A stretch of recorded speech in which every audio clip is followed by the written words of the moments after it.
It's Arkansas against Kansas for the right to move on to Indianapolis as a member of the Final Four here in Charlotte, North Carolina. And here are the starting lineups for Kansas. Alonzo Jamison and Mike Maddox up front, along with Mark Randall in the middle, Terry Brown and Adonis Jordan in the backcourt. For Arkansas, Todd Day, Southwest Conference Player of the Year, and Isaiah Morris are the forwards. Oliver Miller in the middle, Lee Mayberry and Arlen Bowers are in the backcourt.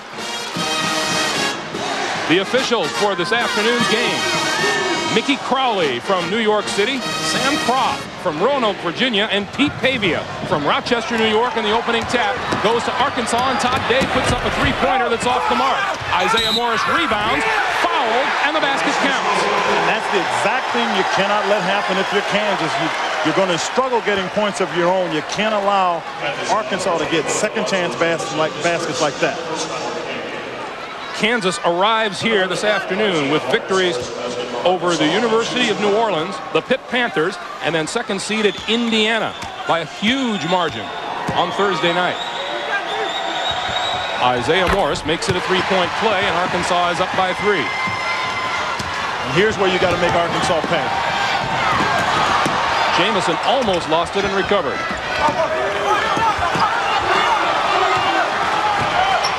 This is Mark Randall to Maddox, and 30 is Adonis Jordan inside. Whistle blows. The basket counts.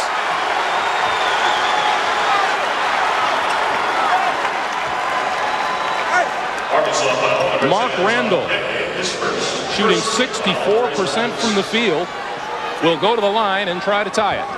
I like Mark's comment about that. He said if you shoot layups, you ought to have that percentage. I think that's pretty accurate, actually. But I think that play is indicative of the kinds of things that you need to see from Kansas. With a back pick on Oliver Miller, and once the ball was on the other side, you just saw Randall get it down. Oliver Miller with the quick outlet. Todd Day underneath to Mayberry, who forced the shot up, and back comes Kansas. Jamison for Randall, who traveled.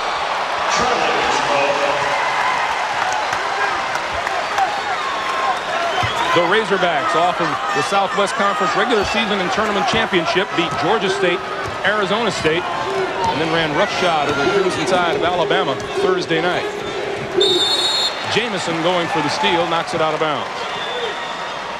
It will be critical for Kansas to protect the basketball this afternoon. Well, it will be. Kansas in the last game against Indiana only had 9 turnovers. They're averaging about 13 turnovers in the last 5 games, so they're doing a good job taking care of the basketball. They must do it this afternoon. Arlen Bowers powers inside. The follow is good by Isaiah Morris. And you don't have the height. You've got to block out. Isaiah Morris has all 5 Arkansas points.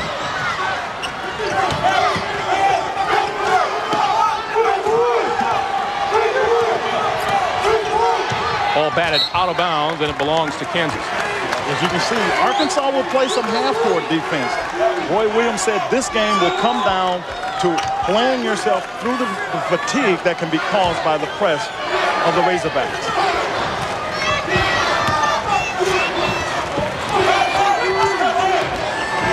Maddox guarded tightly by Isaiah Morris. Randall had a man inside, and Terry Brown will shoot the 3. Randall after the loose ball, but Arkansas has it, lost it now, out of bounds, and Arkansas ball. But you got to admire the effort, and I'll tell you what, if Maddox doesn't get that ball, there were 3 Jayhawks on the offensive end of the court. That's an easy basket going the other way. 5-2 Arkansas. Minute and a half into the game here in Charlotte, North Carolina. A lob for Miller. Good defense by Randall. Brown with Bowers on him, and that's batted out of bounds. It's Kansas ball. Well, you have to worry about Oliver Miller because you know he's already got a strained hip. You see right there, he gets bumped a little bit, goes down hard. I think a little bit of acting trying to get the foul call. Arlen Bowers called with a foul. That's a lot of weight coming into your living room, isn't it? Yeah, nobody wants all of that coming at you. You look at Nolan Richardson. Well, not enough can be said about the job he's done at Arkansas. 3 years there, the last 3 years, Southwest Coach of the Year.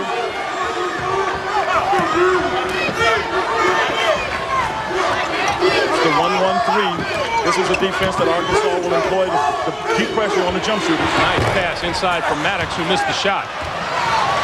Transition, gotta have it. 3-on-2 from the far side, Morris.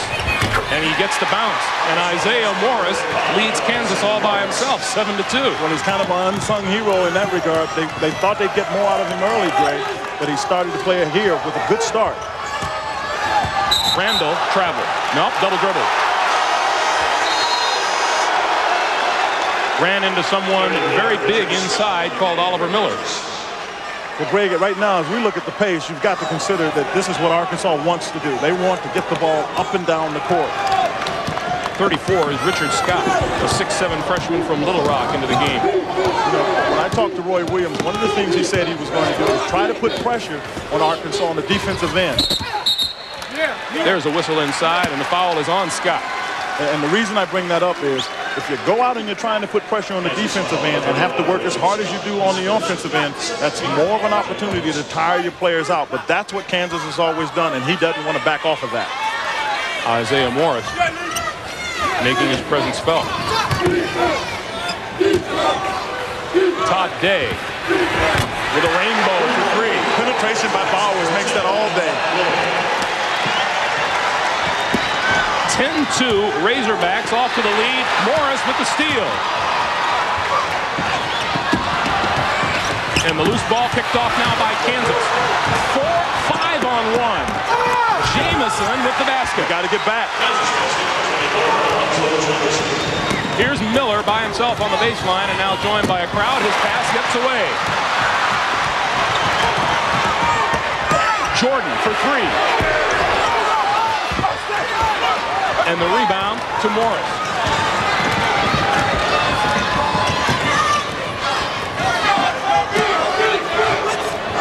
Miller lost it. And Arkansas, though, with the lead, turning the ball over early. Arkansas will turn the ball over, Greg. They play at that pace, and Nolan Richardson and the Razorbacks expect to do that.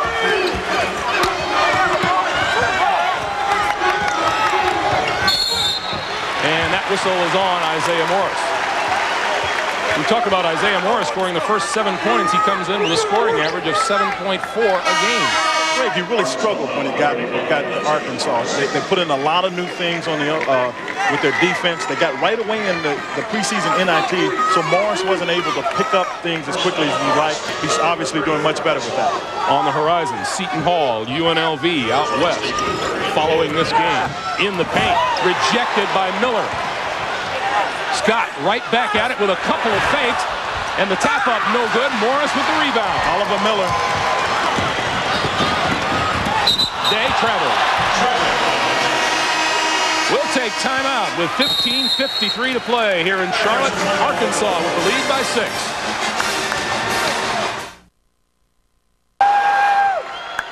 Oliver Miller is the anchor of the 40 minutes of hell. You see the block shot right here, and then getting the ball back and coming back to try to get it again. 1, 2, 3, go underneath, still not able to get it up. All of that is because of Oliver Miller and his ability to block shots. That's how they anchored that 40 minutes of hell. And what an anchor, 6'9", 286 pounds. Kansas with a couple of misses down low, now 2 out of 8 from the field.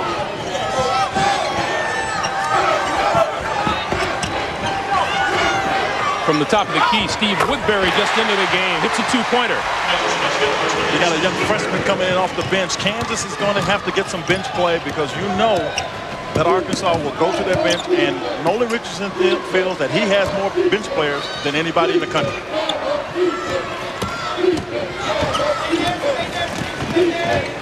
Starting 5 still in the lineup for Arkansas. Todd Day for 3. His second 3-pointer of the afternoon. 13-6 Razorbacks.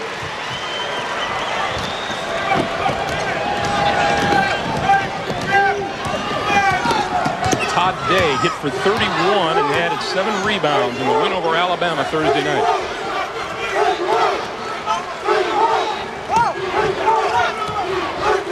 Sean Tunstall, number 22, in the game as well for Kansas. Randall down low. Scott shot in and out. Over Miller. Tough to do. Barely can see the basket. Mayberry into the lane. Lee Mayberry on the board. His first basket. Day with the takeaway, fouled by Randall. The guy has got such long arms, this Todd Day. He's deceptive. He plays with them down low. Todd Day can anticipate. He understands how to play the game. Now what he will do is he'll keep his hands down, and all of a sudden the ball goes up, and you can see he puts those long arms up there. Randall coming back to try to make the block, gets called for the foul. Great anticipation. Here's Todd Day, the 6'8" junior out of Memphis. Questioned after the Alabama game as to whether he'd be back for his senior year. Very positive about that. What's up, man? Now here, Greg, we've got 14:24 to go. There's been this major substitution on the part of Arkansas. They put in Fury and Murray. These are the two guys that really key them defensively. Murray, the walk-on, does a great job for them. Out of bounds to Arkansas. Ron Fury was the one on his man. This is their most athletic team with Oliver Miller in the back. Kansas already turned the ball over 5 times today. Turned it over just 9 times in the win over Indiana Thursday. Arkansas with Mayberry and Murray in the backcourt. Curie, Todd Day, and Oliver Miller. Off the mark, picked off by Jordan.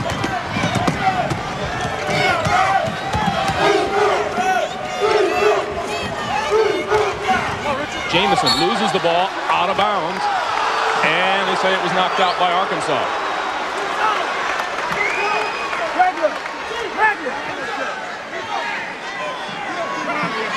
Nolan Richardson expressing his doubts about the call.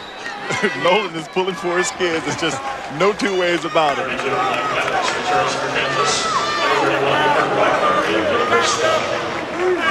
Richard Scott goes to the bench, and so does Mark Randall. Into the game for Kansas, number 31, Kirk Wagner, and Mike Maddox back into the lineup.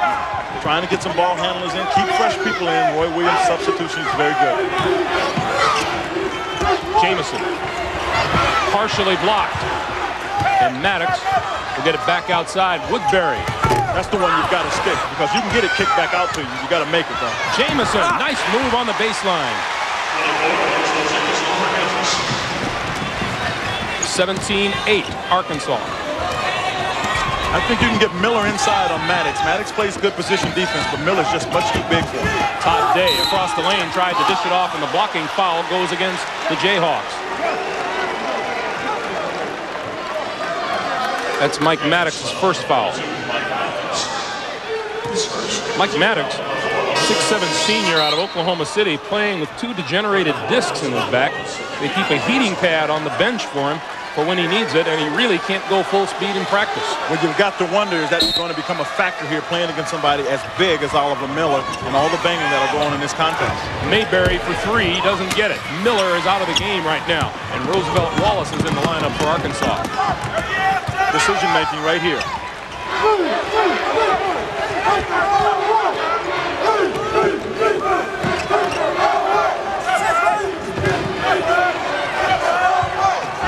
Jamison powers it up. Oh, strong move. Alonzo Jamison has 6. And Arkansas's lead is 7. And we have 12:50 to play. And the steal by Jordan, tried the save, and it's out of bounds to Arkansas. More substitutions by Roy Williams. Sean Tunstall and starting guard Terry Brown back in. Roy Williams got good production off of his bench in the game against Indiana. He got 25 points. He only got 2 turnovers off of that crew, so he's got a lot of confidence in going to his bench.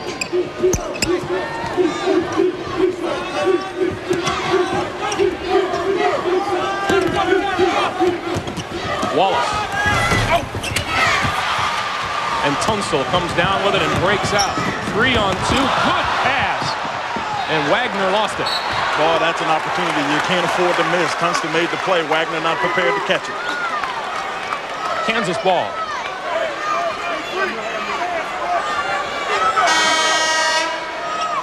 And Arlen Bauer is back in, and Lee Mayberry will have a rest.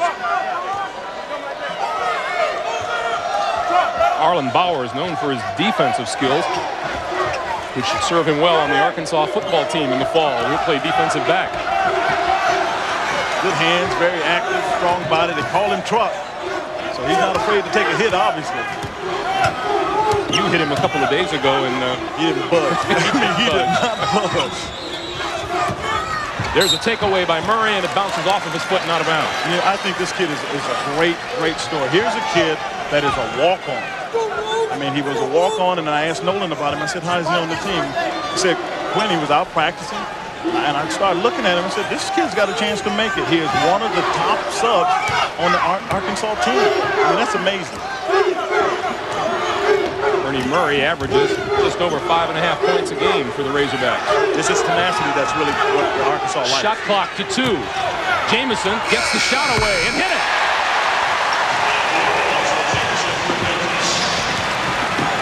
Jamison has 8, and Kansas has cut the Arkansas lead to 5. Curie with his own rebound and missed the putback, and it's all Arkansas under the board. Second chance points.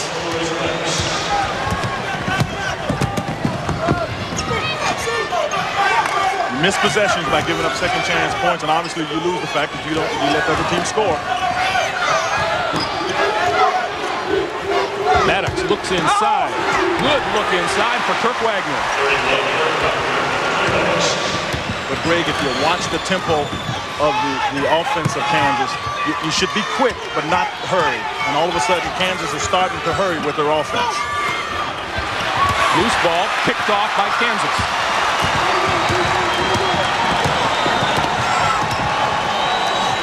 And Oliver Miller set to check back in. Now it's been slowed down. This is much better tempo offensively for Kansas. Jamison for Wagner, got slapped as he went up, and he'll go to the line for 2.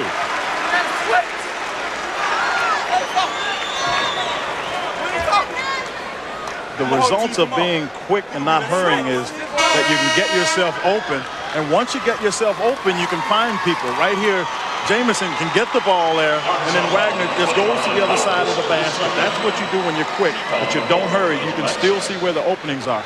That foul is on Arlen Bowers, and that's number 2, and Todd Day back in as both coaches make numerous substitutions. And let's set them for you now. Mayberry and Murray in the backcourt for Arkansas, with Oliver Miller, Todd Day, and Roosevelt Wallace up front. For Kansas, it's Mark Randall, Terry Brown, Adonis Jordan, Kirk Wagner, and number 12, 6'8" freshman Patrick Ritchie. You don't have necessarily a strong team on the part of Kansas, but again, you've got a good ball handling team in there. Even though Ritchie is 6'8", he likes to play on the perimeter. Timeout with 10:35 to play here in the first half. It's Arkansas by 3.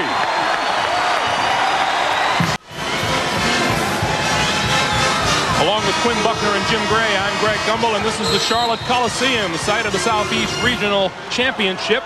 And Arkansas leads Kansas 19-16 with 10.5 minutes to play here in the first half.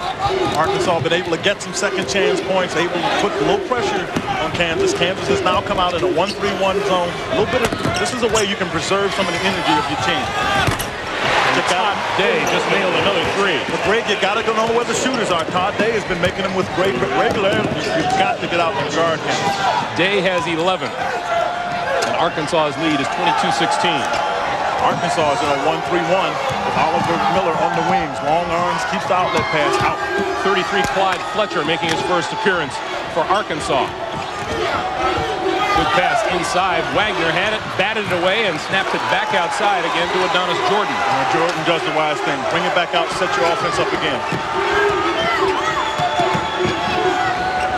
Shot clock at 10. Jordan for 3. In the lane, and Brown had it blocked from behind. Todd Day again. This one's short. Mayberry goes after it and saves it. Batted out of bounds, and it goes to Arkansas. And Oliver Miller hits the deck. Someone check the deck.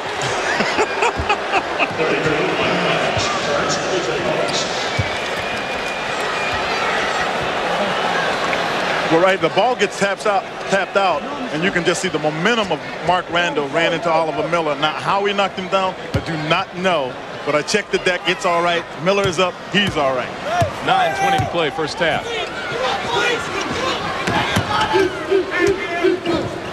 There's a steal by Terry Brown. With Murray on him, he scored. 22-18.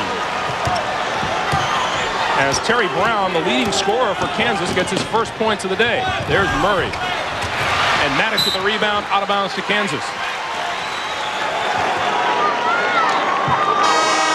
Some of the significant numbers of this game so far today, field goal percentages aren't too far apart, but we talked about the second chance points, Quinn. Well, the second chance points is something that I expect to see go up, because if Kansas can't stay up because of personnel and they get tired, you'll see Arkansas get to the glass more often on their offensive end. So you got to block out if you can. Double team on Randall in the corner. Can't get the balls in the corner because that's where Arkansas wants you. They'll use the baseline and sideline as an extra defender. Randall goes hard to the basket and counted for two.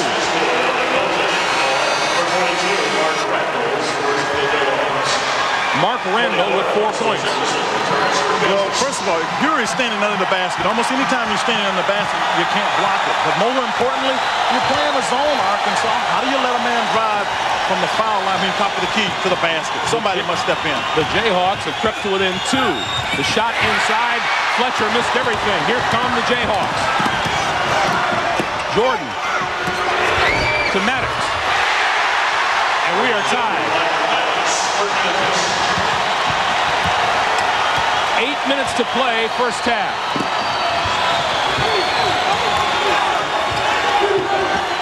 Miller inside. That's all day long. If Arkansas can stay patient, they can get that. Jamison, good pass for Brown. Couldn't hit the short pop. Because Oliver Miller was coming.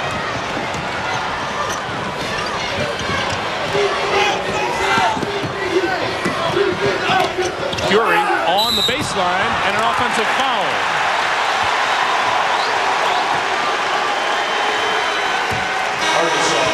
And we'll take time with 7:31 to play. First half, Arkansas by a basket.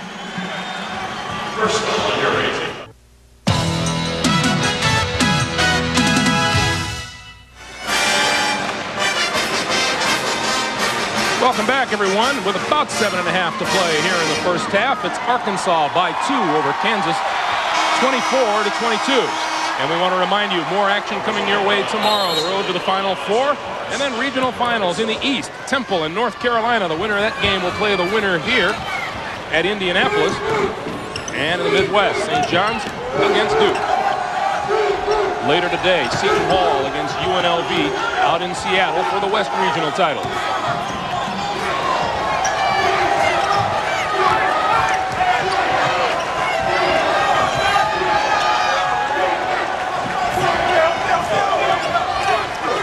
Randall on the drive down the lane. Nice move by Mark Randall. Well, Randall has made himself available outside, and he can go around Oliver Miller, particularly when Miller is standing straight up. Tie game at 24. Coming from behind, Alonzo Jamison also got the steal, almost got the steal. Let's go to Jim Gray. Jim? Greg, during that last timeout, Nolan Richardson told his guys, okay, guys, we're about even right now. Let's try and win these next 7 minutes. That'll put us in position where we think we can control the second half because we'll have worn them down. Greg? Thank you, Jim. Arlen Bowers, three-pointer on the way. He got it. That's exactly what Nolan Richardson has talked about all along. He hasn't changed his game plan. Greg, they barely look at tape. He says, all I want is my club to do what we do best, keep the pressure on you. As I said, he thinks his bench is deeper, and he can get you there. That's pretty unusual in this day and age, too, isn't it? Well, I think it varies from team to team. Some people like to look at it, some don't. Obviously, he doesn't, nor does Roy Williams do it. Alonzo Jamison had looked in tape. He might not have taken it to Oliver Miller the way he just did. 27-26, Razorbacks. I said this before. I think Alonzo Jamison is a great player and doesn't get enough credit for what he does for that team. Kansas comes away with it. And looking for the lead. Brown for 3. First three-pointer of of the day for the Jayhawks. And they lead it 29-27.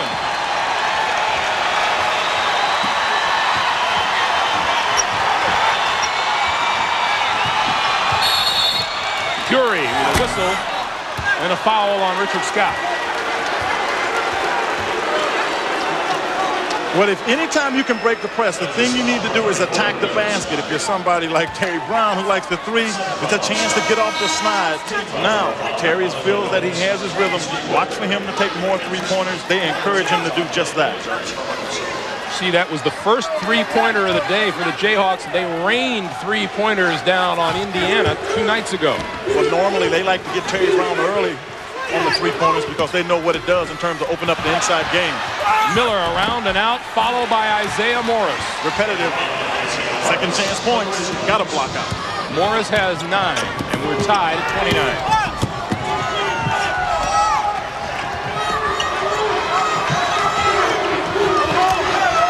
Steal by Day. Day foul and got the basket. Oh, big fella.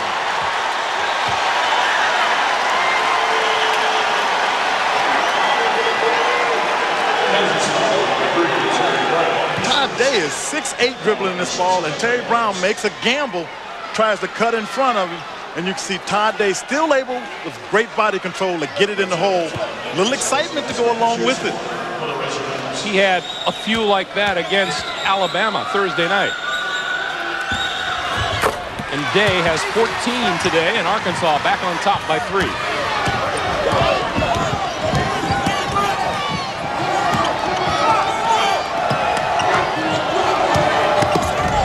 Made it been a defensive switch. What they've decided to do is take Randall, take him outside, and Morris was guarding him, and that time Scott got caught with Oliver Miller, got anxious and traveled.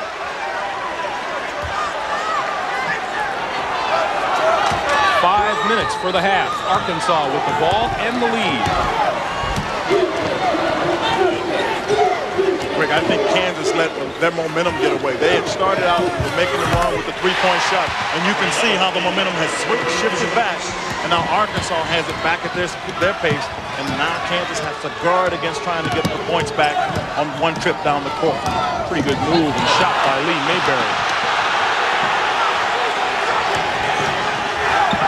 4.5 for the first half. Backdoor. Jordan missed the shot. Here come the Razorbacks. 3-on-1. Day.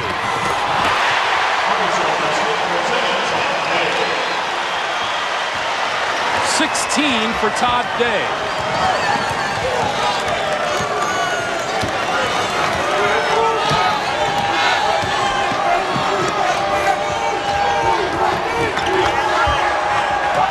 And another steal by Day.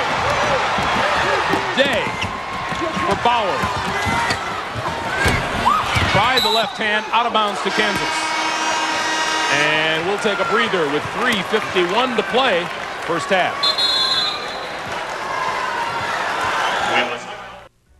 I'm Charles Kuralt. Will American brains and brawn rebuild Kuwait? That story and some music, art, and nature this Sunday morning. One of the things you have to make sure you do is make good decisions, because if the ball comes off the basket and your teammates aren't in position to score, you'll see that the numbers will show you that right here are 4 Kansas players, only 1 back defensively, and when you do that, this is what the Razorbacks like to do. Finishing it off there is Todd Day. You got to get back and protect with defensive transition. And Arkansas now goes to the full court pressure. Greg, they feel that all of a sudden they've got Kansas thinking that they're tired. They've pressed a little bit here, and they've been worn down. They want them to press the ball up court. Randall was tied up by Miller, lost the handle on the way up, and Maddox is guilty of the foul. Some interesting numbers right here. Arkansas is on a 9-point run. Kansas has turned the ball over 8 times today, and they turned it over 9 times in their win over Indiana. Seton Hall and UNLV still to come from Seattle. Greg, I'm not sure there's anybody playing much better than Seton Hall in the tournament. I mean, they've turned it on since the Big East tournament, and they've just carried it right through here through the NCAA.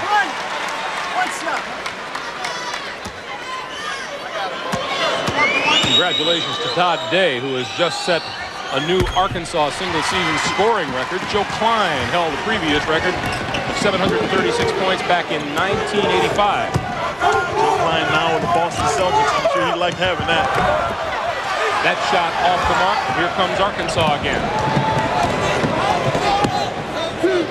Fury for Day. And now back to Fury. Mayberry had it partially blocked. Fury picked it up. Miller. Out of bounds to Kansas. Oliver Miller, by the way, comes into this game shooting 71% from the field for the season. I'll take Mark Randall's comment and put it to Oliver Miller. You shooting layups. You should. But you got to have people get you the ball in position to score, too.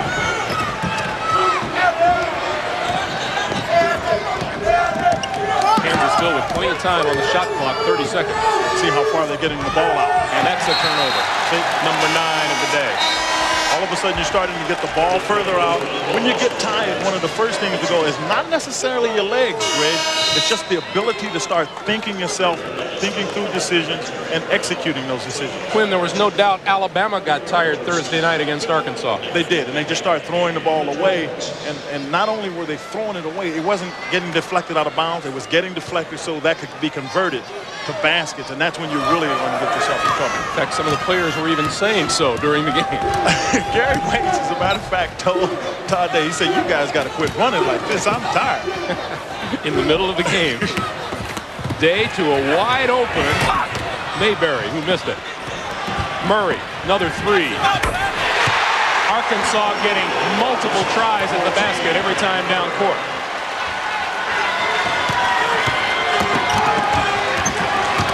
You got trouble here because Scott's trying to bring the ball down. You got it out of your guard's hands. Jordan. That's a backcourt violation, 10-second violation. Well, that's what I was talking about. Roy Williams, the Jayhawks, had Richard Scott trying to bring it down. Brown was on the other end. Jordan's got to get there. This is the pressure that you'll see when you're facing the Razorbacks. They're all over, just coming up behind him, and there was no way for Adonis Jordan to get it across court. The Razorbacks have scored 12 straight points.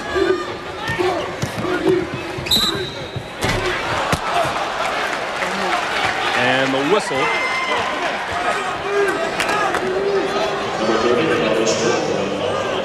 Adonis Jordan. Number 2 on Jordan.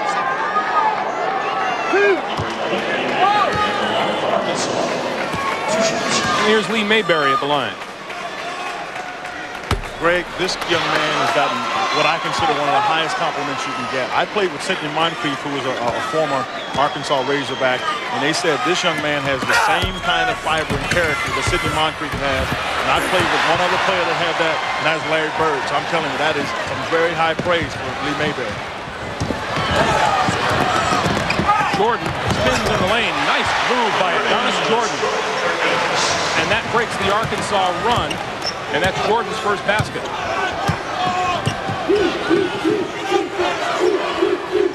We're down to 1:40 to play for the half. Arkansas has jumped off to an 11-point lead. Fury. Oh, and he missed the shot. Too easy. And yet another offensive rebound and a three-pointer for Todd Day. 21 for Day.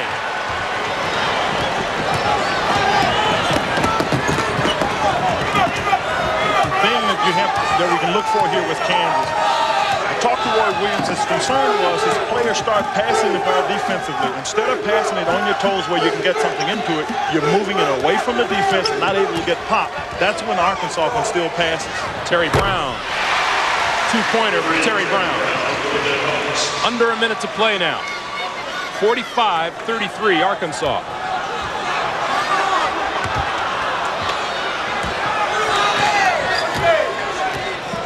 You got to figure right here, you got the freshman Richie trying to guard Day. That's who I'd get the ball to. Day is the hottest man on the court.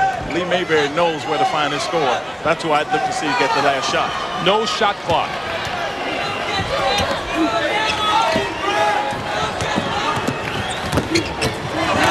Murray with a free trip to the basket. And that's what makes this team good, because they can go to other people, obviously. Terry Brown floats it in along the baseline. No. The follow, still no good. And Richard Scott gets it home. Got it back. Didn't get it up. Eddie Murray throws it up at the buzzer and almost went. And that's the end of the first half with the score Arkansas 47 and Kansas 35. We'll return with Pat O'Brien and Mike Francesa after this message and a word from your local station. You're watching CBS Sports exclusive coverage of the NCAA Basketball Championship. CBS Sports exclusive coverage of the NCAA Basketball Championship Regional Final Game is sponsored by Toyota dealers and their quality line of cars and trucks. Toyota, I love what you do for me. Kentucky Fried Chicken, nobody's cooking like today's KFC. And by Coca-Cola Classic, you can't beat the real thing. And Day with a big day. 21 points. Arkansas leads Kansas 47-35. And I think a lot of people in America sit around and watch basketball games in coat and ties. Anyway, hi, everybody. Pat O'Brien here in our New York Hoops headquarters, along with Mike Francesa and Curry Kirkpatrick, has joined us from Sports Illustrated. That 15-0 run killed him, huh? Well, Arkansas opened with a 17-6 run. Kansas battled back, was patient, got in their offense, took the lead for a brief moment. Then Arkansas hit him with a 26 run to end the first half. Kansas can get back in this game, but they have to be patient. They can't run up and down the floor with Arkansas and get some good shots. They're not out of it, but they have to be disciplined in the second half. Well, I'm surprised Roy Williams let it get away from him. He's such a stickler for time. 4 times this season, Roy Williams suspended his own players for being 30 seconds late. Even the athletic Bob Frederick missed the bus one time, didn't get him. They're about 30 seconds behind on each play in this game. Offensive rebounds a story, too. A reminder that coming up next, we'll find out who will bear the flag for the West in Indianapolis. Synchronize your watches for a 7:03 tip time out in Seattle, where earlier today, our Leslie Visser caught up with Runnin' Rebel coach Jerry Tarkanian. It's early Saturday morning, and Jerry Tarkanian seems calm before the storm. Coach, you're 3 steps from immortality. How is the team playing? I think we're playing pretty well, but I think we might be playing a little bit tired because our intensity has dropped a little bit. But I think we're executing our offense pretty well, and I think we're doing a pretty good job. We played better at some times of the year, and we hope we can get back to that level. You know, when you look at this team and you talk about the intensity's a little off and maybe you'd like that to become a little bit stronger, but what are the things you're happiest with? Well, I'm happy with their effort every day. I mean, they're such a great group of kids who work extremely hard. They're very unselfish, and they really and truly love each other. There's great chemistry on the team. Coach, there's the perception that if you don't win the title this year, it will somehow be a failed season. Well, I don't know. I think if you win 33 and lose 1, I think it's a pretty good year. You know, I think most people would call that a good year, but, you know, I don't look at it that way. We're going to try to do the best we can in every game we play. Well, you know, people ask me about, you know, how's the team accepted nationally. I know in certain parts of the country we're very well accepted. I think what our team really represents is all the hard hats, the guys who've had to work hard to be successful, and, you know, and I think we represent a lot of the people from the inner city. All seem to be Rebel fans. Anytime I go recruiting or even visiting in those areas, I see more Rebel shirts and running Rebel shirts, and I think the Rebels become very popular nationally. Coach, you face another investigation on the recruitment of Lloyd Daniels. If that were a serious sanction, would you consider leaving Las Vegas? Well, you know, I intend to stay at UNLV. I love UNLV, and I love the college game, but, you know, that doesn't necessarily mean that that's exactly what you would do. My intentions are to remain at UNLV. You said you were going to come back madder and angrier than ever. That's why I probably would. I would come back very, very angry, work harder. Is he coming back? What do you think?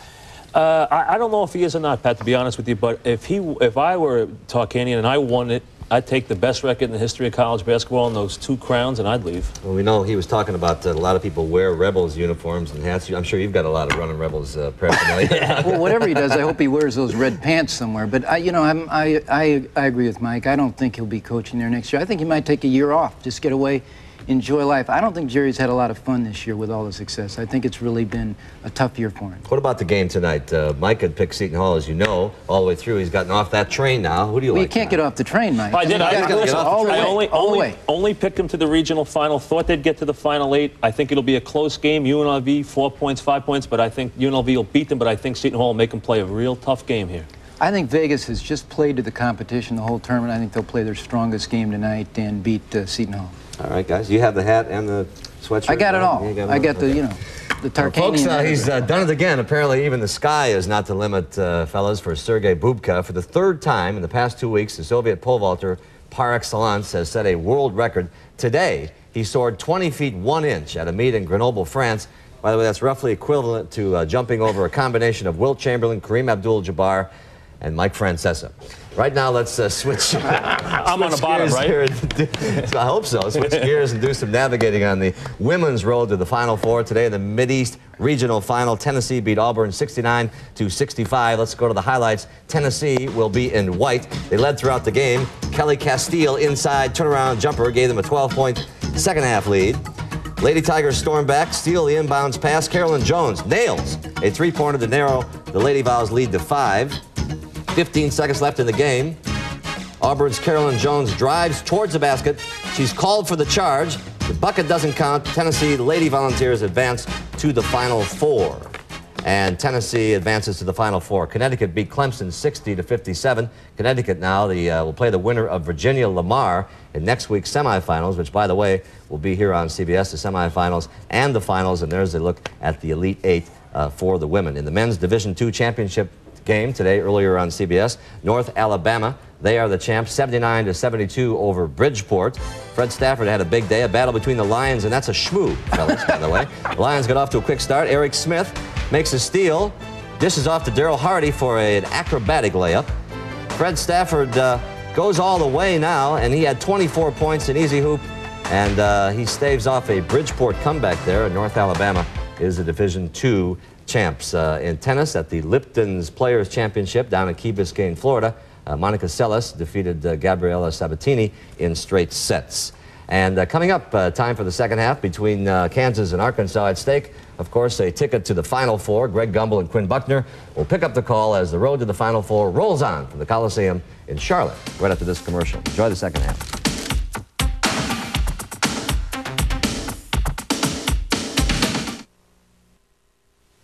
CBS Sports exclusive coverage of the NCAA Basketball Championship Regional Final Game is sponsored by today's Chevrolet, who invite you to see why more people are winning with the heartbeat of America.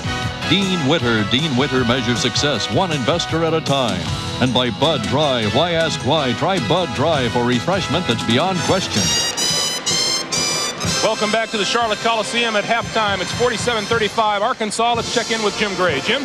Roy, what adjustments will you make in the second half? Well, we've got to play better, got to play harder, got to do a better job on the backboards, take care of the basketball better. Any plan to stop Todd Day? We've got to play better defense. You can't get 21 every half. Okay. Let's go back to you, Greg.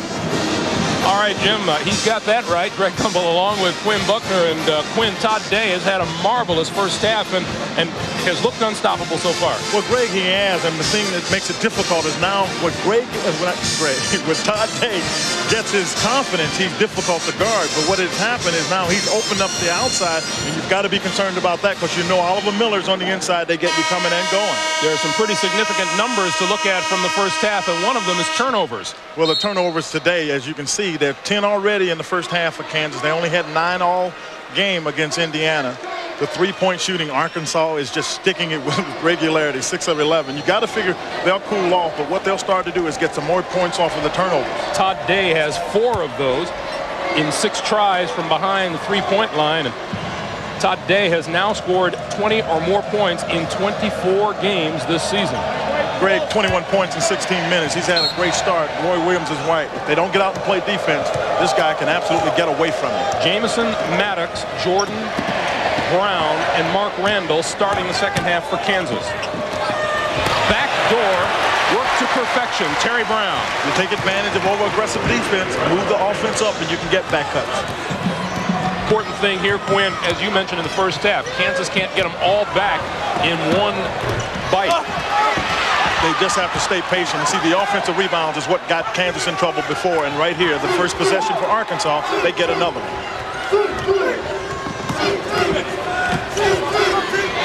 Bowers, Mayberry, Todd Day, Miller, and Isaiah Morris starting the second half for Arkansas.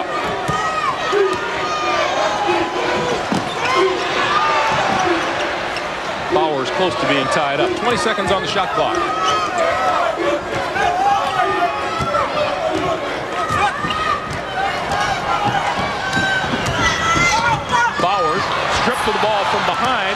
ahead. 3-on-1 for Kansas. Brown with the shot over Todd Day. Well, that is a tough shot because that's 6'2" over 6'8" with long reach. But right there is one way Kansas can get back in the game. Force some turnovers of their own. 4 quick points by Terry Brown, and Kansas is within 8.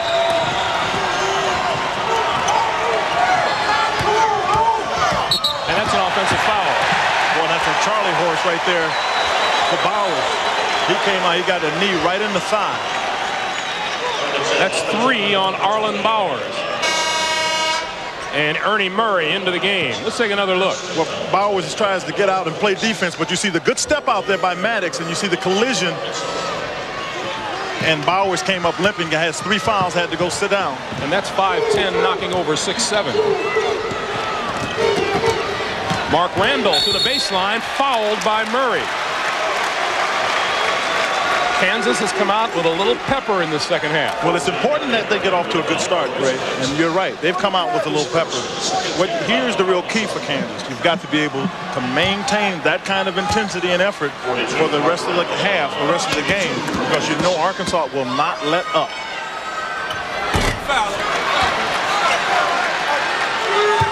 Tomorrow afternoon at the Meadowlands in East Rutherford, New Jersey, James Brown, Billy Raftery will call North Carolina against Temple for the East Regional Championship here on CBS. Todd Day missed it, got his own rebound, and missed that one. Too many chances for it. Adonis Jordan comes away with it. This is a 4-on-2. Jordan, and the foul is committed from behind. That basket will not count. But Greg, that's actually a good foul, because if you don't, you got numbers going back with Oliver Miller by himself. Murray gets called for the foul, stops the fast break. That's number 2 on Ernie Murray.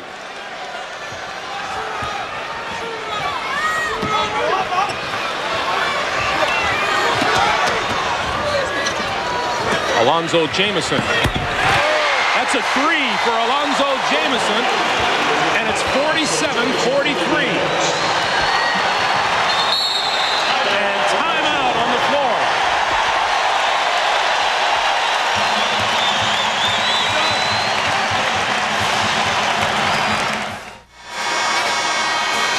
When you get a chance to get the offense up here, you got opportunities for back cuts. And when you get a good back ball handler who can read the defense, there's how you get the backdoor play. Now that will back up some of the pressure that the Razorbacks have been putting on the Jayhawks. Kansas has outworked Arkansas to start the second half with hustle like that, and they've outscored the Razorbacks 8-0 to start this half. Well, I think the point you make is really the key. They have absolutely outworked the Razorback. They come up with every loose ball. They're getting the rebounds. And Isaiah Morris gets the first points of the half on the board for the Razorbacks. He has 11. Remember, he scored the first 7 points of this game. Well, and Todd Day got hot, so he had room to cool down.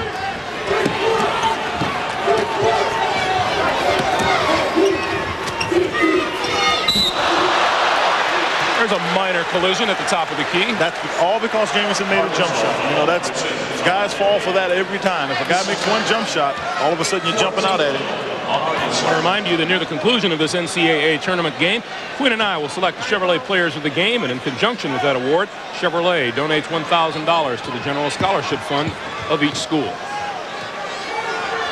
Foul is on Todd Day. That's number 2 on Day. Going into a 2-3 zone on out of bounds. Maddox. 49-45. And there is a foul.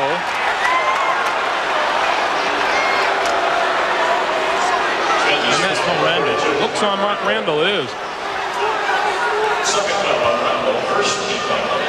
That's 2 on Randall. Murray into the lane, got it, and it counts. That's a walk-on. I mean, I'm telling you, Greg, you just don't see that very often where a kid just comes in and makes these kind of plays. I mean, he's got it made up in his mind. Ernie Murray is going to take this ball right here, and he just goes up And there's nothing Terry Brown can do. And the reason he can't do anything is because Murray's momentum had him already going to the hoop. If Brown jumps, he gets called for the foul, as he did. Second foul on Brown. Missed the free throw. And Jamison fouled by Mayberry from behind. Mayberry saying that he was hooked. Mayberry got out-foxed. Jamison at 6'6", showing ball handling skills. Coming up later this afternoon, Dick Stockton, Billy Cunningham out in Seattle. UNLV taking on Seton Hall. Jordan got it back. Fake once. In amongst the trees, he converts the basket. Back comes Murray in a hurry. Out of bounds to Arkansas.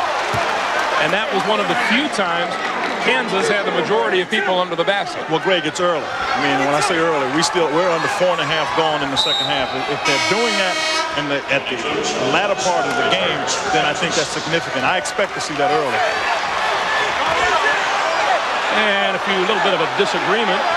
No, what it is about who gets the right to the position with Oliver Miller and Isaiah Morris. And the person that's there first should get it. And they're saying that Maddox had it first. And Oliver Miller's mad because Butch Morris was honest and said he had it first. I don't know about you, but my first aim would be to appease Oliver Miller. No question. Todd Day. High off the board, didn't fall. Jamison comes down with it. Here comes Adonis Jordan. Throws it up. In and out. Jamison follows. And he'll go to the line.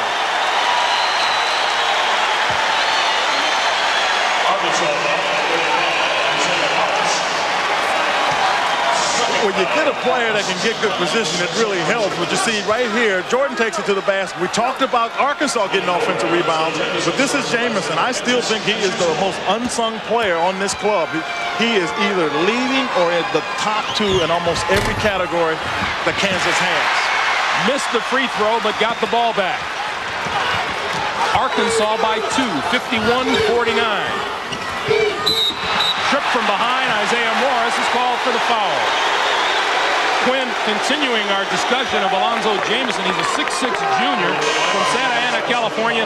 A 14-point, 10-rebound effort against Indiana the other night. Great. He's got great athletic ability. The only shortcoming he has right now, when I talk to Roy Williams about it, is that his jump shot hasn't been perfected. He's knocked down a three, and he's caused people to come out and have to guard him.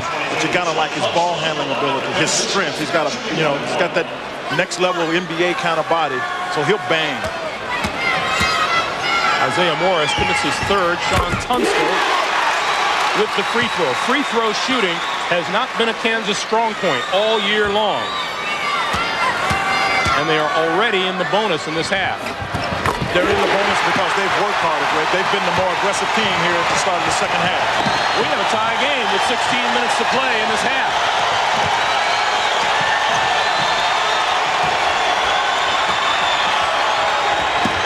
Murray for three.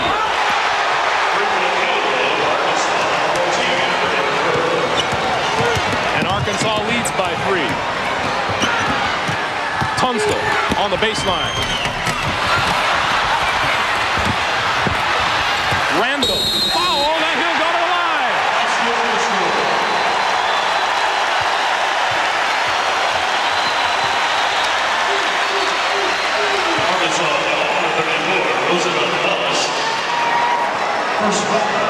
Well, you're talking about working. Randall is working. All of a sudden, he sees the ball come up. He gets hammered right by Wallace, and you can see he's enthusiastic about it because he knows he gets his club a chance to tie this game up. That's exactly where we are with 15 and a half minutes to play.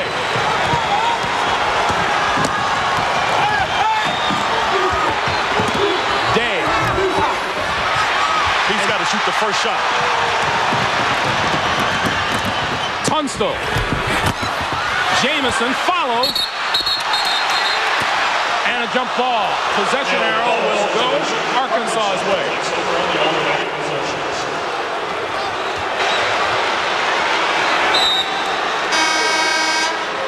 Into the game, Ron Hury. And Todd Day will take a break. That's a good substitution, and I'll tell you why. One of the things Todd Day is going to hear, he had the shot, and he's got to take it right now. He was hot, and when you're hot, you just take it. Tied at 54. And 15:05 to play. You got to get it down to Miller. Exactly what they did. Oliver Miller has 4. And the foul is on Mayberry.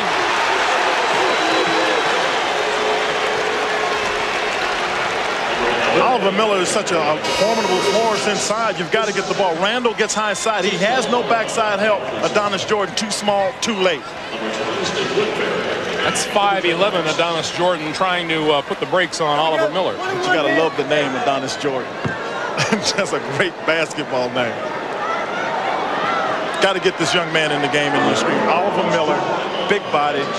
All of a sudden, Kansas aggressive. So you know that all of a sudden will pick up and pressure further out. If they do that, there's no backside help to help out on Miller. Jordan gets the first. Let's check in with Jim Gray. Jim? Okay, Greg. Nolan Richardson just told Todd Day when he came out, don't force the ball. I'm just going to sit you down for a couple of minutes, work in the context of the offense, get some good shots, not just any shot. There are other guys who can score. Greg? Greg, that's what I was talking about. He had a shot, and then he tried to create another one going inside and ended up taking a bad shot. Number 3, Terry Brown back in for Kansas. Gives Adonis Jordan a rest. A little ball handling, definitely some scoring with Terry Brown. 34, Roosevelt Wallace, another big body on the front line for Arkansas. We're tied at 56. Into Miller.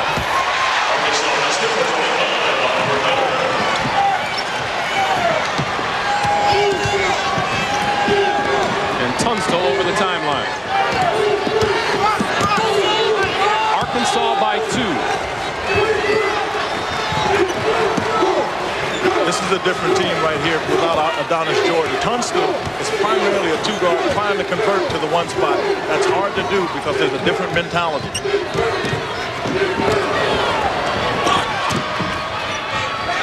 Brown, way short.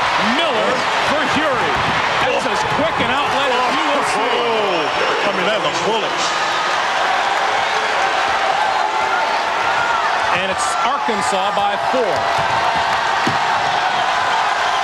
This is what Kansas has to hold their back. Woodbury with the ball.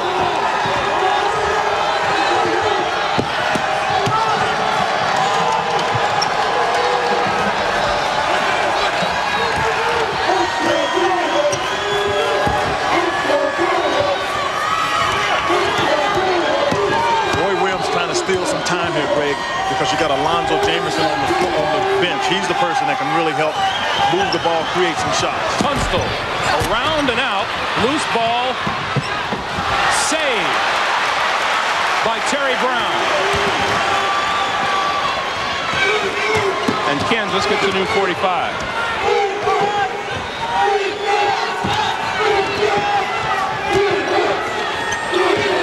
Brown right around his man and floats in and just missed the shot. Miller up court. And Mayberry will take it short.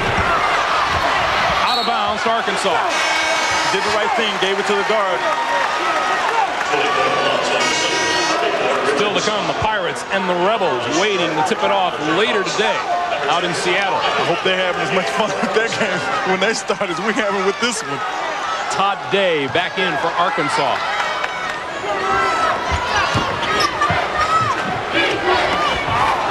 Miller taps it back to Day, who puts up the 3. And Jordan up high for the rebound. Back comes Kansas. Jameson down low. Foul is on Miller.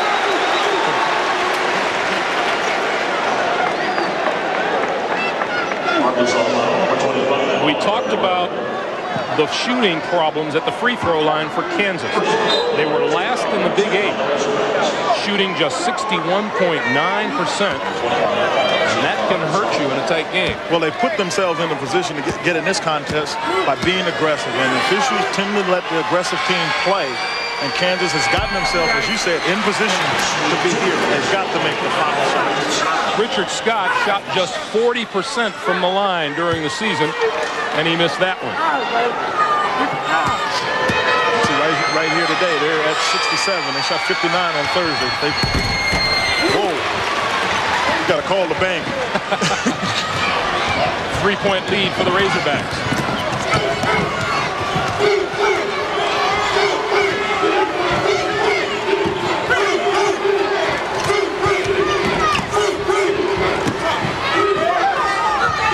Wallace for three. In and out. Todd Day is there. 23 for Todd Day. That's the way to get back in the game when you're struggling after having a good half. Get an easy hoop.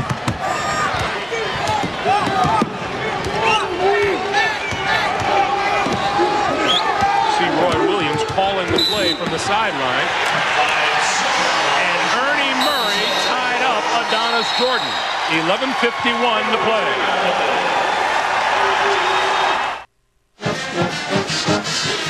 Charlotte Coliseum, Southeast Regional Championship. Arkansas leading at 62-57 with 11:51 to play. Greg Gumbel, Quinn Buckner, Jim Gray, and we're glad you're with us. Arkansas with the ball.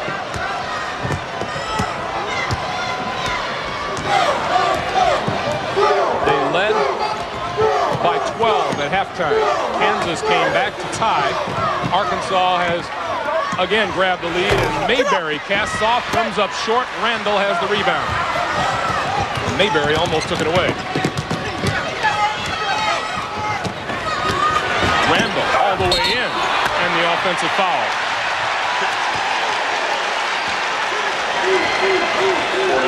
The home of the Charlotte Hornets is the site of the Southeast Regional title game this afternoon. Charlotte Coliseum with 11:23 to play in the game. 62-57 Arkansas. The three-point shooting has been Arkansas's today. Well, they've come out. Todd Day had a big first half with 21 points. He had 4 three-pointers, got off to the good start. Then Kansas came out, played very inspired, much more aggressive at the top of the second half. They've gotten themselves in position to make Arkansas chase them a little bit. Oh, Alonzo Jameson with another big move, and all the way down court for Miller, and he lost it out of bounds. And look out, cheerleaders.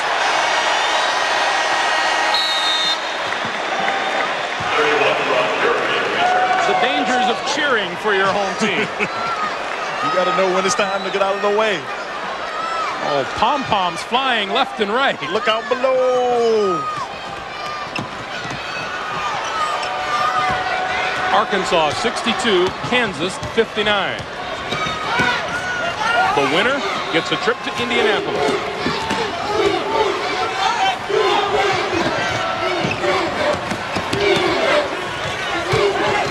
Jameson looking for a way around. Todd Day can't find a three-pointer out of the corner, doesn't fall. And Randall had it bouncing around. Mayberry saved it 2-on-1. Bowers will wait. That's a good decision. He didn't have a wide open, anybody wide open.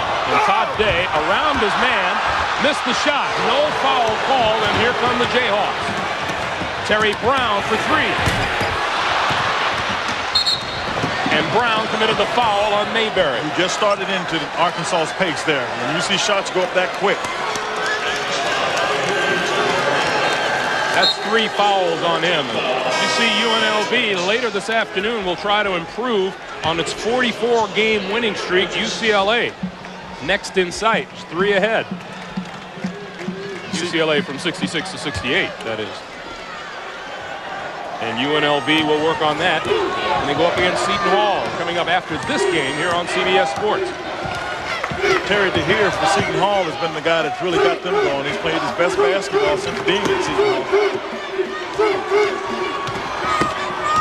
Todd Day stepped on the line.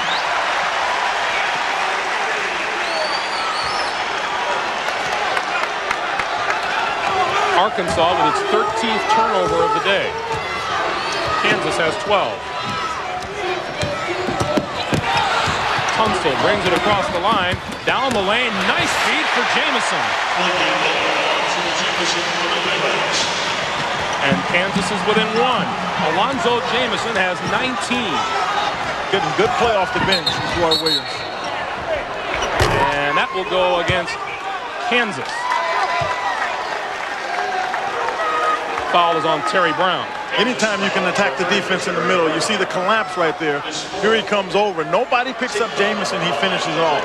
Now Tunstall in your screen, number 22, had a big game against Indiana. He had 15 points. He had no turnovers. He's coming in here, and he's able to give Adonis Jordan a break. That's Steve Woodbury in for Terry Brown, who has drawn his 4th personal foul, and that can be a problem for Kansas. He is Kansas's leading three-point shooter and their leading scorer. He is their outside threat, the outside threat for Kansas. 62-61 Razorbacks. Fury snakes his way inside. Shot doesn't work. And the foul is on Kansas. Let's check in with Jim Gray. Jim? Okay, Greg. On the bench, Roy Williams is telling his guys he wants everybody to converge back on Miller. Only guard Todd Day. He feels they need the help inside, and they want to disrupt his dribble going to the basket. Greg? All right, Jim. Mark Randall, more problems for Kansas, has drawn his 4th foul. That's a major problem because you got a 5th-year senior who normally can make things happen for you with his 4th foul. Tunstall with the pass for Jordan, who gets inside. It's Kansas by 1. Got outworked.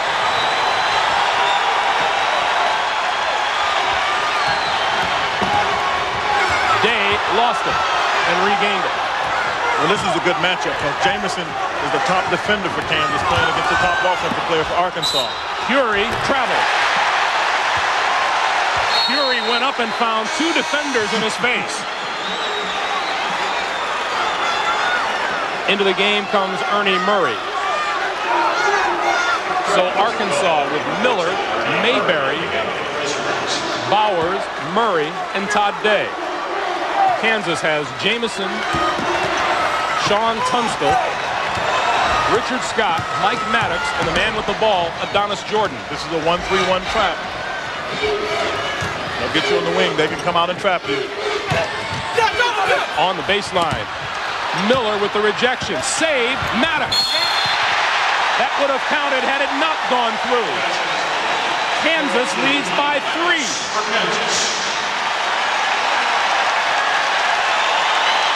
Well, you got to make sure you get the basketball. Right here, Bowers could have let it go, but Miller goes up to get it. He blocks it. The official thought it was going in anyway. Calls the goaltender. Miller missed the easy pop, got his offensive rebound and scored. Kansas works so hard on their end to get easy hoops, and then they give them up like that. Well, that's frustrating for a coach. There is no one on the Kansas team big enough to battle with Oliver Miller down low. And that's why Arkansas should just go to him until Kansas figured out a way to stop him.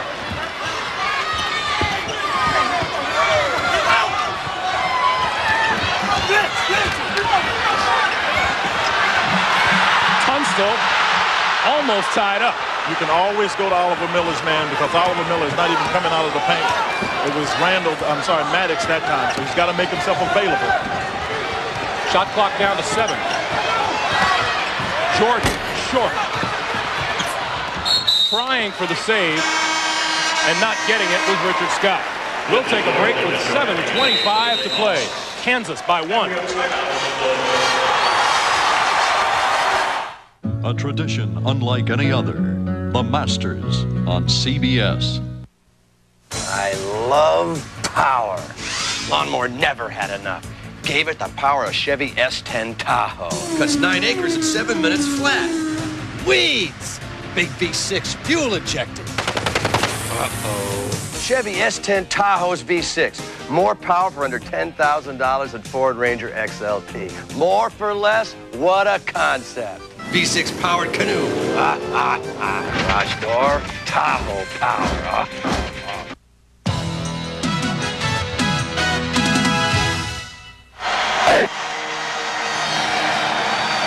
Back in Charlotte, 7:25 to play in the game. Kansas leads at 65-64.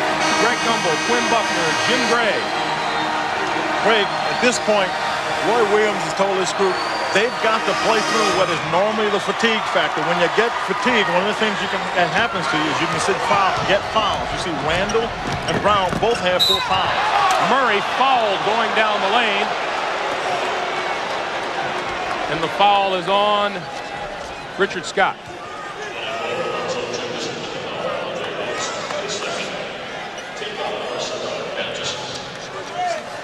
I want to remind you, coming up tonight on CBS, question Quinn Buckner asks many times, where the hell's that gold? Question mark, exclamation, exclamation, question mark.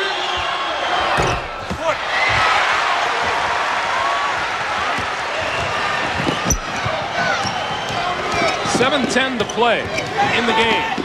Greg, against Alabama, this is where Arkansas just took it over. Jamison. Averaging 10 points a game. Alonzo Jamison has 21. It's Kansas by 3. Todd Day got stuck in the eye, so the official was giving him a timeout. He was in the corner, and you can see him get popped in the eye. The guy that's just been, I think, just strong all over today is Alonzo Jamison. I'm telling you, he's got that body. Good pump fake to keep Oliver Miller down on the ground. Able to get it up and over. Those are pretty telling stats on Todd Day. Just 2 points in the second half after a 21-point first half. The first half, Greg, he was catching and shooting. The second half, he's tried to create his own shot, and that's a tougher shot to make, and that's why he's shooting at a low percentage in the second half. Meanwhile, Kansas doing a much better job of protecting the basketball. Miller fouled before he got the shot off.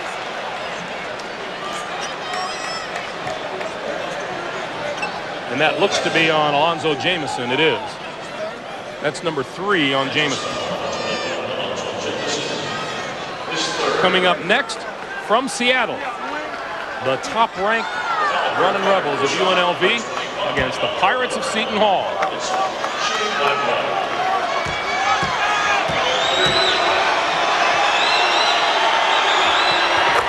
Oliver Miller makes the first. What do you think about the Pirates and the Rebels? Well, I think Seton Hall does have a good shot at him. I'll tell you why. When I talked to Jerry Tarkanian, he agreed. His team is not playing the same aggressive defense they have been in the past. Seton Hall is well tested. They play in the Big East, just like Georgetown, who said, guys, we play tough games like this all the time. Seton Hall is playing the best of anybody coming out of the Big East. Seton Hall beat him in the regional finals 2 years ago. That one batted out of bounds, and it belongs to Kansas. The Jayhawks lead it by 1. We're under 6.5 to play in the game. Back in the 1-1-3 defense, this is the one where you can protect Oliver Miller. That's what Nolan Richardson likes to do, but you can also be aware where the jump shooters are. Jamison. Oh, what a move by Alonzo Jamison. He has 23. The lob from Miller by himself, and he missed the shot and got the tip. Well, he's got soft hands. Quick to the ball, soft hands. And Miller has 12. Kansas by 1. Remember, the Jayhawks are playing with both Terry Brown and Mark Randall on the bench with 4 fouls each.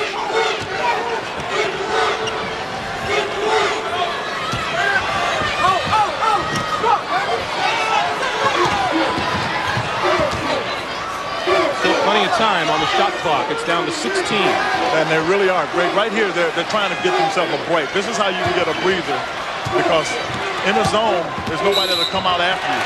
And Miller fouled Jamison. And what Miller did was go up and try to guard Jamison. You got to force Jamison to shoot the jump shot. Again, there's nobody on the backside that can guard Miller, but watch how soft his hands are. He misses that because it's on his palm, gets it back up with the left hand and gets it in. That horn is for a Kansas substitution, and now Patrick Ritchie will wait. Alonzo Jamison goes to the line. He's 0 for 1 on the day, a 50% shooter from the line on the season. Having a big day for numbers, but those foul shots can be the Achilles heel. He's shooting these like he knows exactly where they're going, though. He is 11 out of 14 from the field, and now 1 out of 2 from the free throw line. 1 out of 3. Kansas by 2. 5:15 to play. Mayberry, no. That one will be on Oliver Miller. And that's 3 on Miller. And that's the one player that Arkansas just absolutely cannot lose. They can lose a lot of people, but as I said, is the anchor. He's the guy that helps back on the defensive end, scores for him inside. If they get him the ball more inside, he won't get those kind of fouls because he won't feel there's any need to have to try to come up with the ball there. He struggles so much just getting his shot. In his anxiety, he gets that foul call. We talked about the shooting problems at the free throw line for Kansas. Mike Maddox, 43% on the year. And nailed the first one. Roy Williams told his club during the last timeout, a reference to Nolan Richardson's defensive strategies, it doesn't have to be 40 minutes of hell. And that's the psychological flaw. You try to get your kids to play through this. And when I talked to Roy Williams, that's what he said. I'm going to try to get them to think through what this fatigue factor is about because it's as much mental as it is physical. David Johanning, a 6'10 junior, number 54, in for Maddox after Maddox hit 2 big free throws. And it's a 4-point lead for the Jayhawks. Mayberry's the guard that's got to get Miller the ball. Johanning can guard Miller. There's no way.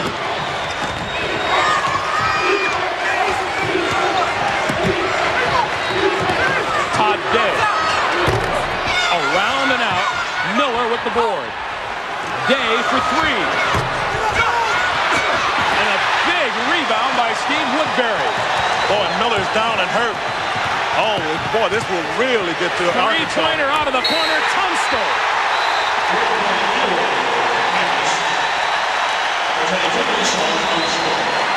Sean Tunstall hit the 3, and now we'll check on Oliver Miller. Boy, if he's out of the game, I want to tell you, that is a major blow for Arkansas, and he's been in that position since he went down.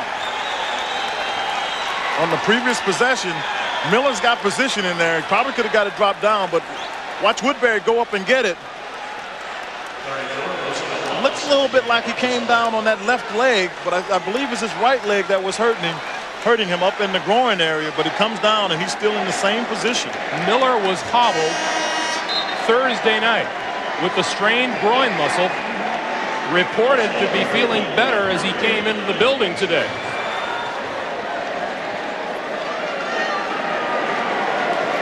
But there is not much action out of Oliver Miller right now.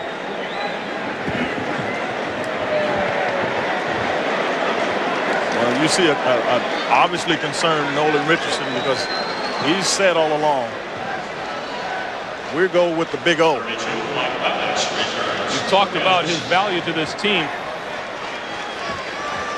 The career record holder at Arkansas for blocked shots came into this game with 110. Again, you'll see him right in the center of your screen. Now, it looks like just a little bit on, watch this, Johanning hits him a little bit as he goes up, and then again as he comes down. And Miller, we understand, his strain is growing again. And limps to the bench. Well, here's where the problem really comes in. You see he has 12 points, 9 rebounds. When you go sit down, you give that thing a chance to cool off. Boy, it is really hard to come back at it after that. He played first 5 minutes against Alabama Thursday night and then did not come back in for the remainder of the first half. Meanwhile, 4.5 to play. Kansas 75, Arkansas 68. Arkansas, the #1 seed here in the Southeast. Murray for 3, short. Woodbury has another big rebound, and he's fouled by Wallace. You got the freshman in there coming up with rebounds. And Steve Woodbury goes against the grain on this Jayhawks team. He's a good free throw shooter.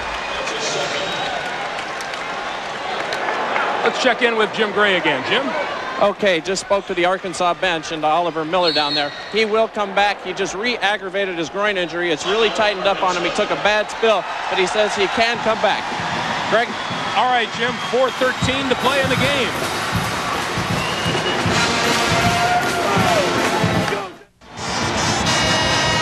With 4:13 to play in the game, Oliver Miller back into the lineup. Kansas leading at 75-68, and Steve Woodbury to the line with a chance to increase their lead. Kansas with 3 timeouts to 1 for the Razorbacks. You see the total fouls, and the possession arrow favors the Jayhawks. Well, coupled with that, Greg, the thing that they've been able to get away with is Terry Brown, Mark Randall have been sitting on the bench, and they pulled out to this 8-point lead. So you got to know you got your 2 horses basically on the bench, Randall being a seasoned veteran.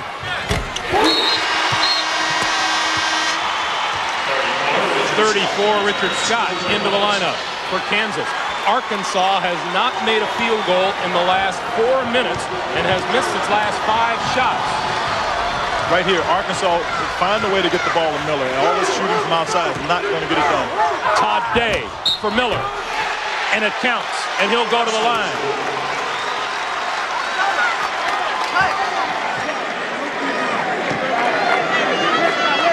Whatever Miller's problem was, the recovery has been quick.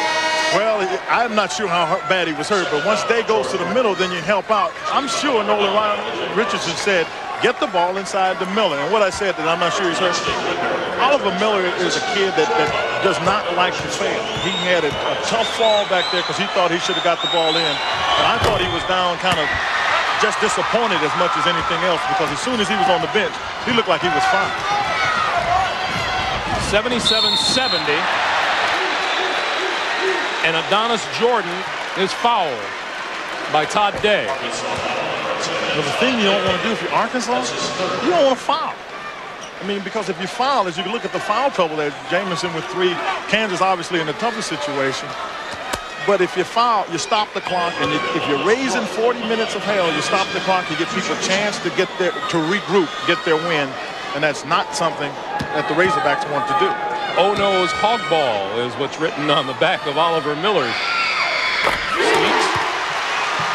Quinn, perhaps the usual strategy might be to foul the Jayhawks, knowing they're not a good free throw shooting team, but in this half they are 13 for 17 from the line. Well, it is, you know, customarily not the game of the Jayhawks to make that shot, but they're making it and making it quite easily. So you still want to keep the ball going pretty good. Todd Day, and Todd Day will go to the line after the blocking call on Adonis Jordan.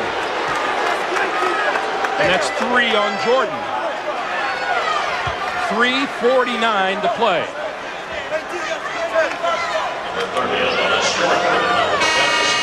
Seton Hall, UNLV, waiting until we wrap this one up. Arkansas comes into this game averaging just over 100 points a game. Kansas allows its opponent 69 a game, and Arkansas is over that number now. Tomorrow, regional championships continue here on CBS. In the East, Temple, North Carolina. In the Midwest, St. John's in Duke. Well, Mark Mencken and Kilgore have been leading the Temple club. They've been a bit of a surprise, as we have here with this Kansas team in Arkansas, both trying to get some respect. Count another big rebound for the freshman, Steve Woodbury, and he'll go to the line on the foul by Ernie Murray. Arkansas foul number 14, Ernie Murray. When we have seen a turnaround since the teams came out in the second half and Arkansas was leading by 12. What's happened? Kansas just played harder. I mean, it's not any simpler than that. They've come out, they've got the loose balls. In the first half, we saw Arkansas get offensive rebound baskets. In the second half, we saw Kansas do that. I thought Alonzo Jamison had a lot to do with that, getting in there, keeping it live, and just making things happen. But the thing about Kansas, they are a no-name team. So somebody pulls them up by the bootstraps every time. I think Jamison has been big. Woodbury has come in and played big. The bench has played well for Kansas. Woodbury hits them both, and it's a 10-point lead for the Jayhawks. Woodbury with the steal. Down court for Jamison. Fouled by Day. And that's 4 on Todd Day.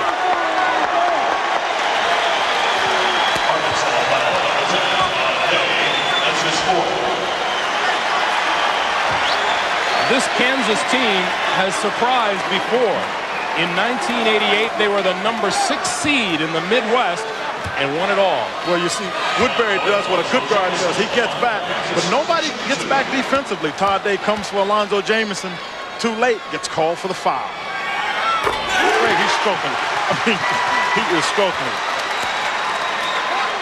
25 points, 9 rebounds for that young man. And look at the Jayhawks and how they've converted at the free throw line. And that's been the story as much as anything. They've just shot the free throws well. That's a 12-point lead with 3.5 to play. Murray hits the baseline jumper. Back to 10.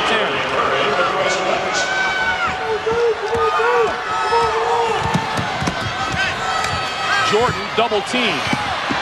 Out of bounds to Kansas.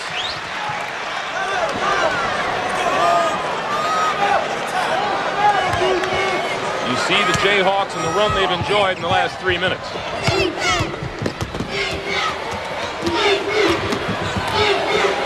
Now, with Kansas, with this kind of lead, they are such a good ball handling team.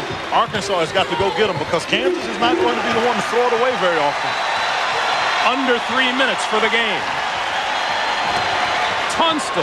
That took some nerve. And Maddox has the rebound. Tunstall again. You gotta love it. Todd Day for 3. And now Kansas is owning the backboard.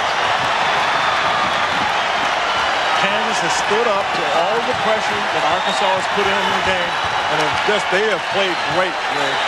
The second half. Kansas, the number 3 seed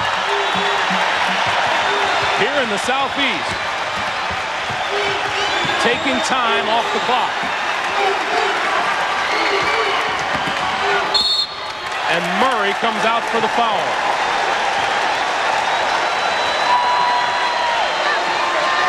And that's 4 on Murray. Well, you get right here. Tunstall goes in here. Makes the nice little shot right there. But as I said, he played big against Indiana. Roy Williams seems to enjoy it because he sees Tunstall, his junior, making it happen. And Mark Randall back into the lineup now, replacing Mike Maddox. Fresh legs, Randall sitting on the bench. Maddox doing a good job protecting the inside. Jordan, 4 out of 4 from the line today, will shoot a couple. Well, you got to talk about a team, Greg, here in Kansas. Now, this is a surprise team to be here, first of all. They win in '88, went on probation the next year. Roy Williams takes over the club, and they have come back and going to the Final Four if they continue to play as they have now. This is unbelievable to see the way these kids have come out and play. Jordan, 6 out of 6 from the line. Kansas, 87 to 73. Murray follows up his shot. So they don't have the one timeout. That's why Arkansas can't really stop the clock. Jordan fouled on the far side by Lee Mayberry with 1:53 to play. Remember, Arkansas led this game by 12 at halftime, and the second half is supposed to be the Razorbacks' time of night. They got outplayed. They came out right from the top. Nolan Richardson knows it. His group came out, and they were on their heels. And what Roy Williams had been worried about with his team was they were being defensive with the pass. They came out aggressive in the second half, and they just have not been stopped since they came out. Jordan's first miss of the day from the line.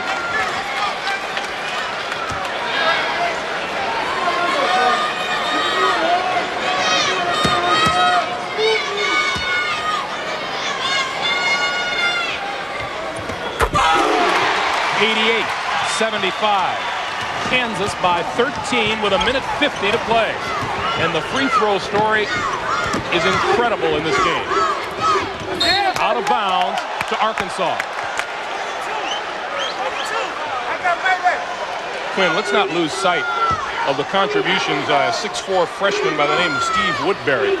Murray, three-pointer. Murray with his own follow. Rejected by Woodbury. Mr. Woodbury. 4 on 2, and Randall will slow it down. And tip by Kansas. Yeah, Adonis Jordan trying to laugh that one off. That's a pass that Maddox and Randall has to do a better job in making. You got to be sharp here. Here's Lee Mayberry into the lane. 88-77. Kansas by 11 with 1:21 to play. And Jordan with time off the clock. Tunstall. Foul. Oh, that's intentional. And that is an intentional foul. No question about it.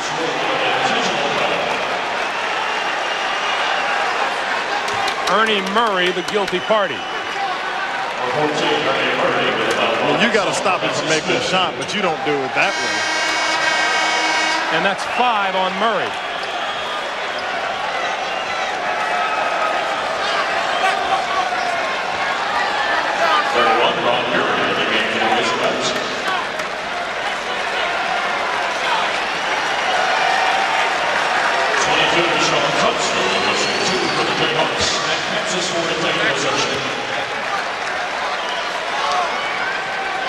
The coordinating producer of college basketball on CBS is Bob Dekas. Today's game produced by Craig Silver and directed by Mike Arnold. The Road to the Final Four produced by David Winter and Eric Mann and directed by Duke Struck. The senior producer of CBS Sports is Ed Gorin. And the executive producer of CBS Sports is Ted Shaker. I'll tell you what, Greg, I think Kansas deserves all the credit in the world because they have come out and won this game. But I think that some of the blame has got to be taken from the Razorbacks because I'm not sure they weren't looking past Kansas. Kansas is not the team they expected to be here. They thought that Indiana would be here, and I'm not so sure the players overlooked the Jayhawks from Kansas. Arkansas 34 victories, the most in the country. And they're looking at loss number 4 right here with 57.9 to play.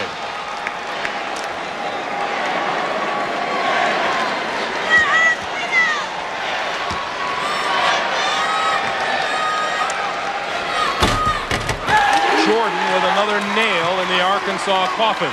Our Chevrolet players of the game this afternoon: Alonzo Jameson for Kansas, Todd Day for Arkansas.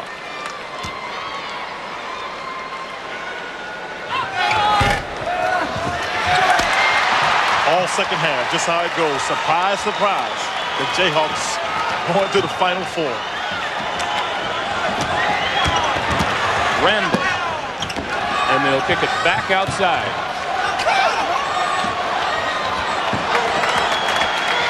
Patience is a virtue the Jayhawks will take with them to Indianapolis. Well, you know what happens now. If the Carolina Tar Heels, North Carolina Tar Heels win. There is an exclamation point.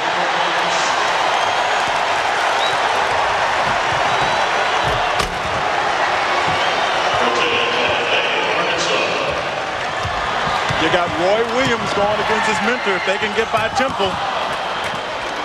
Back down court for Oliver Miller. And as the final seconds tick off, the Jayhawks are going to Indy.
The Southeast Regional belongs to Kansas, the number 3 seed with a victory over top-seeded Arkansas.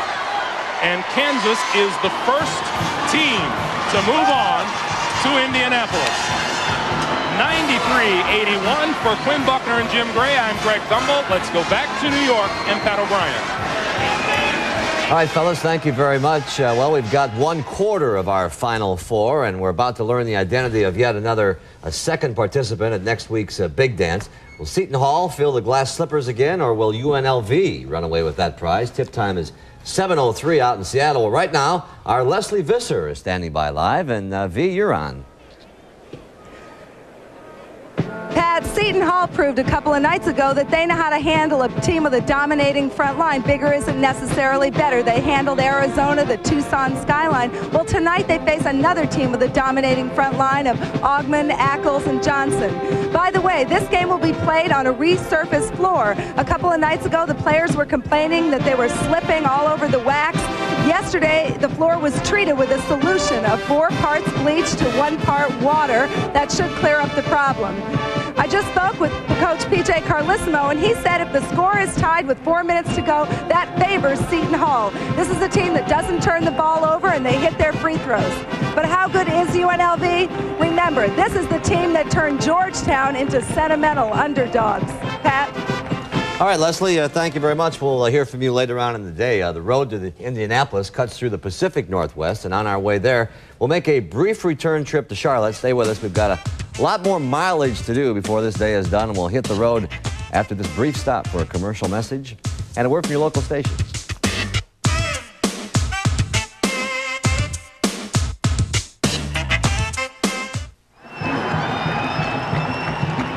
All right, Pat, thank you very much. Along with Quinn Buckner, a couple of happy Jayhawk people here. Alonzo Jameson, the high scorer of the game for the Jayhawks, Mark Randall, and Coach Roy Williams. Let me first ask you, a team that comes into the tournament 64th in free throw shooting out of 64 teams, and you hit 26 out of 33 from the line. That's a huge factor today. I've said all season long the best thing about this group is how competitive they are, and down the stretch in a lot of games we've shot free throws pretty well. The group of the guys standing right here and those guys behind me, they may look ugly at times, but here they've looked pretty, and today they've knocked them in when it counted. Coach, explain the change between the first half and the second half. Well, we had a nice conversation at halftime, and I just basically told them we're a good team. Regardless of what everybody thinks, we're a good team. Let's go back and do the things that got us here in the first place. But it was Mark, Alonzo, Adonis, those guys that did it. Quinn, you got a couple of players with you there. Yeah, I do. I have Alonzo Jameson right here to my right, and I got Mark Randall. I'm going to ask you, Alonzo, you came out and played a big-time game. Was this special for you? It has to be. We didn't have any respect going into this game. I think going in Indianapolis, we're going to have some respect. Mark, you were part of the team. You set out, but you still were part of the team in the '88. Is this close to that same feeling? This is definitely close to it, but it feels a little bit better for myself. Like I said, in '88, I got to sit on the bench, and that was a special feeling, but nothing compares to this. And I told you yesterday, this is what it's all about, and I can't match this feeling. No way. Coach, let me just ask you, have you entertained the possibility of meeting Dean Smith? Press said something about it yesterday. It's the first time I even knew those brackets met each other. We're playing it one day at a time. I'm going to cheer like heck for North Carolina, but when we get there at Indianapolis, we just want to play somebody. We just want to be there. Coach, congratulations once again to you and your club. Kansas Jayhawks a winner. Let's go back to New York and rejoin Pat O'Brien. Pat? All right, thank you. Congratulations to them. And I noticed they had the AR crossed out on the Arkansas. What happened, in your opinion, there? I think that Kansas kept its composure. It got into the basics of its half-court game in the second half, stepped up its defense, and really kept Arkansas from hitting them with any runs, and went at Arkansas in the second half. Kansas was capable of that. They got out of their game late in the first half, and they showed a lot of discipline in the second half. Well, Roy, 40 minutes of hell turned into 20 minutes of oh heck for Arkansas. Roy Williams is my coach of the year, Pat. He's 4 years ago, he was a part-time assistant in North Carolina. Now he takes his team into the Final Four. Nobody expected it. A tremendous tribute. I'm making a list here. Here's Mike Francesa's upsets, by the way. Seton Hall to beat Arizona, done. Yep. St. John's to beat Ohio State, done. Temple to beat Oklahoma State, done, and Kansas beat Arkansas. How do you know these things? All right, sometimes just get lucky, Pat. What can I tell you? We have a 7:03 tip for UNLV Seton Hall, but when we come back here, we're going to have a chat with Louis Carnesecca, okay? So stay with us.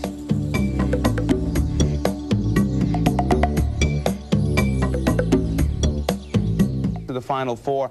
The Southeast region has been won by the top seed only once. That was Oklahoma back in '88. We had a chance to see it once again today. But 3 years ago, Danny Manning carried the Jayhawks on a Cinderella trip to the national championship. This year, with no superstars, the Jayhawks have hustled their way into another title shot. In fact, they'd won their last 4 regional final contests, but this time they would have to withstand 40 minutes of hell provided by Arkansas.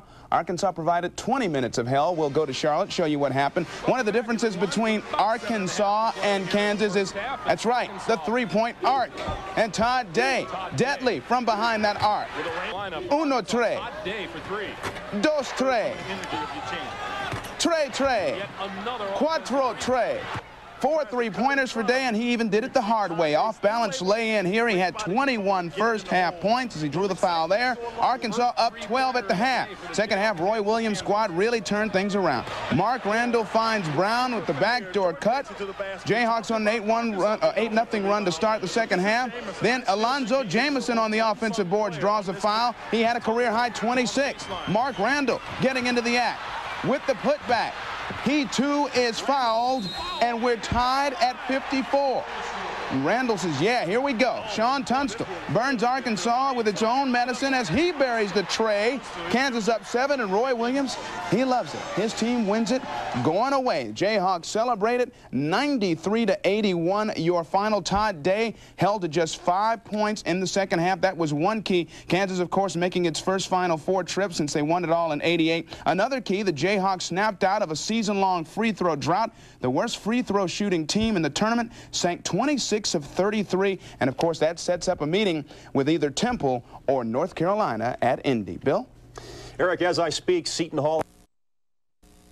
And big Oliver Miller breaks the cheerleading line there, and then the Razorbacks breaking the Jayhawks' backs. Todd Day, the steal, the hoop, the foul. Arkansas by 3. Todd Day wasn't through, still in the half.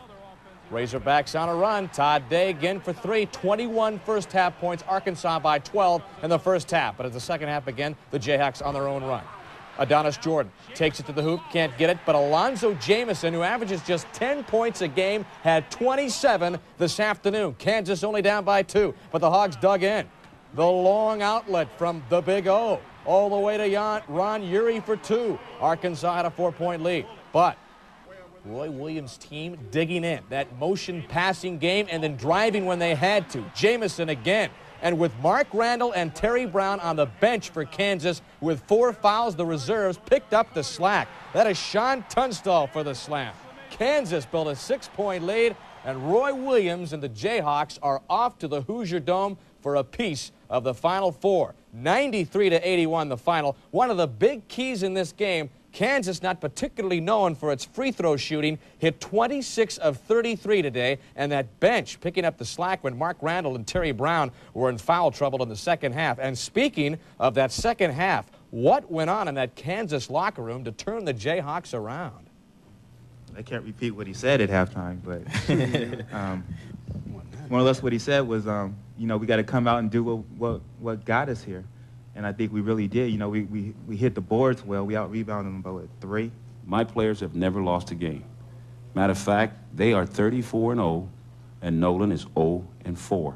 So that's what I told them. I apologize that I couldn't get them back. I tried, but I just couldn't quite get you back, fellas.